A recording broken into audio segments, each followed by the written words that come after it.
Salam dari kasih Yesus Kristus. Selamat Sabat bagi kita semua, Jemaat Jaka Sampurna. Pada saat ini, saya akan membawakan renungan Vesper. Tapi sebelumnya, mari kita berdoa. Bapa kami yang di surga, dikuduskanlah namamu. Kami mengucap syukur, berterima kasih kepadamu. Oleh karena berkat Tuhan, perlindungan Tuhan, maka kami semua Jemaat Jaka Sampurna dalam keadaan sehat, dalam keadaan berbahagia, di dalam menyambut hari Sabat ini. Ketenangan-Mu kami serahkan kehidupan kami, di dalam nama Yesus kami berdoa. Amin. Saudara-saudaraku Jemaat Jaka Sampurna, sebelum kita masuk kepada renungan Vesper kita, saya mau sedikit bercerita kepada saudara-saudara. Selama masa karantin oleh karena pandemi COVID-19, sehingga kita semua banyak waktu berkumpul di rumah, banyak waktu pribadi kita untuk membaca. Saya pribadi, saya sempatkan untuk membaca beberapa buku, yaitu Alkitab ini. Kemudian saya juga membaca buku Membina Pendidikan Sejati, dan saya juga membaca buku Tuntunan Hidup Sehari-hari. Sehingga saya mengambil sebuah judul renungan saya pada malam hari ini dari buku Membina Pendidikan Sejati yang berjudul Daniel Duta Surga. Membina Pendidikan Sejati, halaman 50. Ayat Alkitab saya ambil dari buku Daniel pasal 1. Saya akan bacakan Daniel 1 ayat 8. Daniel berketetapan untuk tidak menajiskan dirinya dengan santapan raja dan dengan anggur yang biasa diminum raja. Dimintanyalah kepada pemimpin pegawai istana itu supaya ia tak usah menajiskan dirinya. Situasi moral Babel sepenuhnya kafir. Dapat dipastikan bahwa apa yang diajarkan seringkali bertentangan dengan hukum dan prinsip-prinsip kebenaran Allah. Makanan dan anggur yang diberikan kepada mereka adalah sama dengan yang disajikan kepada raja. Makanan dan anggur yang mungkin telah dipersembahkan kepada berhala. Memakan makanan itu berarti melanggar hukum Allah. Minum anggur itu berarti menumpulkan pikiran mereka karena pengaruhnya yang memabukkan. Di dalam dunia yang makin menggoda ini, bagaimanakah orang dapat beriman, dapat berprinsip, membedakan mana pilihan yang serasi dengan pilihan Tuhan? Bangsa Yehuda dibuang ke tanah Babel, negeri yang menyembah berhala. Nebukadnezar tahu bahwa bangsa-bangsa Israel banyak yang berpotensi. Ia ingin memanfaatkan mereka untuk ambisi internasionalnya. Raja tentu tidak ingin nasionalisme Israel tetap melekat. Itu membahayakan Babel. Maka Babel berusaha mencuci otak mereka. Bagaimana caranya?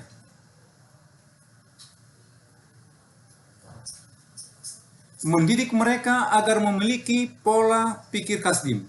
Hal pertama yang Babel lakukan adalah menanamkan budaya dan nilai-nilai Kasdim. Dimulai dengan mengajarkan bahasa dan tulisan Kasdim. Itu bisa kita dapat dari Daniel 1 ayat 4. Mengenai aksara Kasdim akan mempercepat penyesuaian diri mereka dengan budaya Kasdim. Kemudian Babel mengubah identitas mereka. nama-nama Yahudi mereka diganti dengan nama-nama Kasdim. Daniel, Hanaya, Misael, dan Azaria berubah menjadi Beltasar, Sadrak, Mesak, dan Abednego. Itu terdapat di dalam Daniel 1 ayat 6 dan 7. Hal terakhir adalah mengubah gaya hidup para tawanan mereka. Mereka diberi santapan dan minuman raja. Itu terdapat di ayat 5. Sungguh menarik memperhatikan bahwa Daniel dan rekan-rekannya menyetujui nama baru mereka. Mereka juga tidak menolak pendidikan yang diberikan. Namun ketika harus mengubah gaya hidup, mereka menolak. Mereka tahu bahwa santapan itu tidak dipersembahkan terlebih dahulu kepada sesembahan Babel. Dan itu bertentangan dengan iman mereka. Daniel tidak mau kompromi sedikit pun pada sesuatu yang membuat ia melanggar perintah Tuhan. Ia harus lebih taat kepada Tuhan daripada kepada manusia. Keteguhan hati seperti yang dimiliki Daniel dan keempat temannya menjadi teladan sekaligus teguran bagi kita. Coba ingat-ingat kapan terakhir kita mengkompromikan iman kita. Apa penyebabnya? Marilah kita belajar dari Daniel. Bahkan ketika benar-benar menjadi minoritas, mereka berani menentukan sikap, hidup, dan menyatakan kebenaran. Anak-anak Allah haruslah bersikap. Siapakah orang yang tidak tergoda untuk hidup mewah, untuk hidup nikmat? Siapakah orang yang datang dari status rendah sebagai tawanan, tidak terdorong untuk taat kepada pihak penguasa demi memperoleh status lebih tinggi? Kenyamanan dan kenikmatan ini ditawarkan kepada Daniel, Hanaya, Misael, dan Azaria dari bangsa Yehuda. Keempat orang ini lebih memilih menolak karena memiliki iman yang sanggup melawan semua tawanan itu. Mereka menunjukkan sikap beriman kepada Allah di atas segala-galanya, termasuk perubahan status sekalipun. Ini pernyataan Daniel dan kawan-kawannya. Ujilah kami. Pernyataan ini cenderung nekat dan berani mati. Bayangkan saja saudara-saudara, mereka menolak makan makanan raja, dan selama 10 hari mereka meminta diizinkan hanya makan sayuran dan minum air putih. Tidak hanya itu, Daniel dan kawan-kawannya juga ingin membuktikan bahwa mereka akan tampak jauh lebih sehat dibandingkan mereka yang makan makanan raja. Terbukti bahwa Daniel dan kawan-kawan telah mengambil keputusan yang tepat.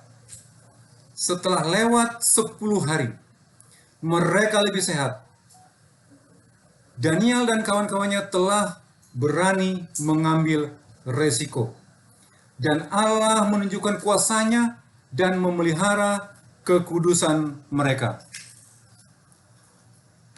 Kabar baik yang bisa dipetik daripada cerita ini adalah poin nomor 1, Daniel 1 ayat 8.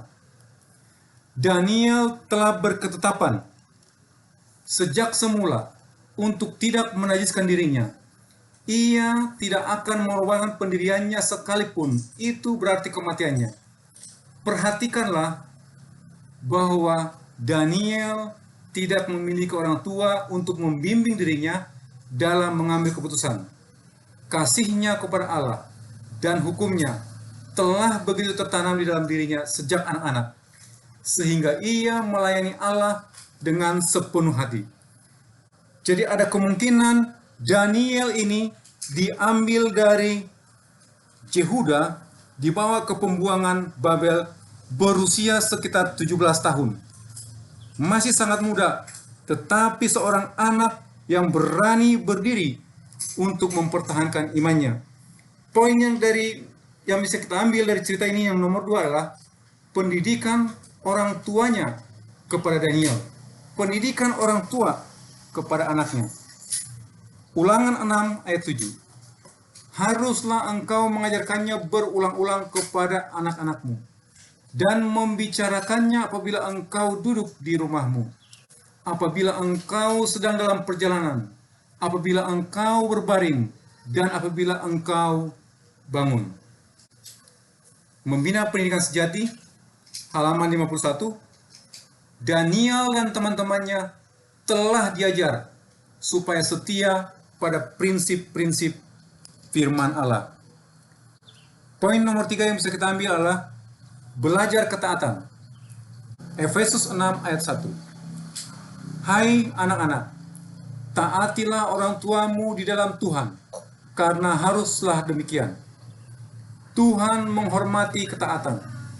Ketaatan bukan cuma disiapkan untuk orang tua dan anak-anak saja. Dalam ayat ini, anak diminta untuk mematuhi orang tua. Di dalam 1 Samuel 15 ayat 22, Tuhan juga menjelaskan betapa pentingnya ketaatan. Ketaatan bahkan dianggap jauh lebih penting daripada pengorbanan. Ketaatan sangat penting bagi Tuhan. Semakin anak-anak bersikap taat, semakin mudah mereka untuk hidup taat kepada Tuhan. Dan itulah peran orang tua, membesarkan anak-anak yang akan mengikuti dan mentaati Tuhan.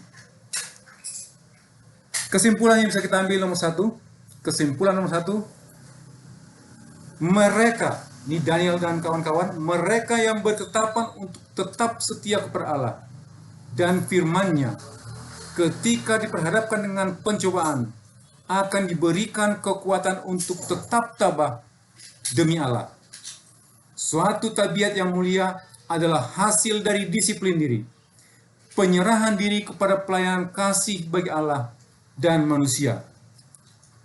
Kesimpulan nomor 2, sebaliknya, mereka yang sebelumnya tidak memutuskan untuk tetap setia kepada Allah dan firman-Nya akan menemui kesulitan untuk menolak dosa dan mengelak menyesuaikan diri dengan cara-cara dunia.